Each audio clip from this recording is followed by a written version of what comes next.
18 देखिए क्या कह रहा है। एक परीक्षण में एक पासा फेंका जाता है और यदि पासे पर प्राप्त संख्या सम है और एक सिक्का एक बार उछाला जाता है। यदि पासे पर प्राप्त संख्या विषम है तो सिक्के को 2 बार उछाला जाता है। प्रतिदर्श समष्टि कहती है। थोड़ा समझिए, एक परीक्षण हो रहा है, एक पासा फेंका जाता है।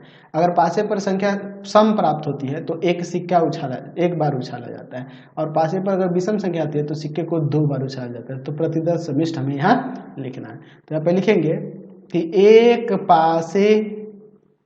पासा फेंकने पर सम 2, 4, 6 प्राप्त होंगे तथा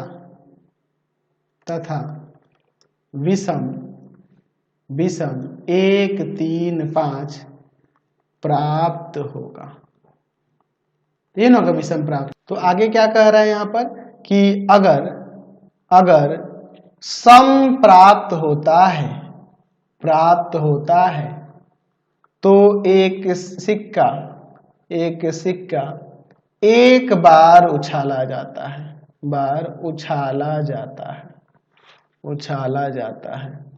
जबकि यदि विषम प्राप्त होता है तो एक सिक्का 2 बार उछाला जाता है। ठीक है।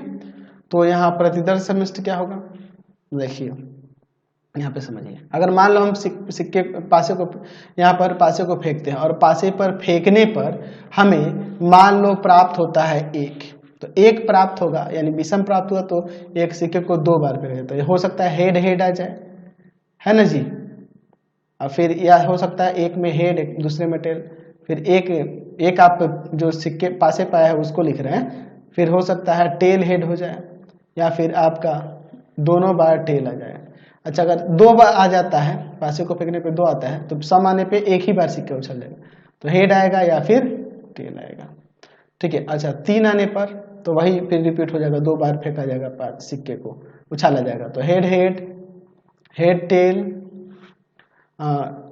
टेल हेड, टेल 4 आएगा तो एक ही बार उछाला जाएगा सिक्के को। 5 आएगा तो 2 बार। ठीक है, हेड टेल हेड, टेल। ठीक है।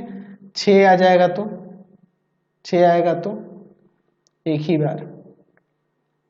ठीक है, ये आपका हो जाएगा। समझ गए। Question number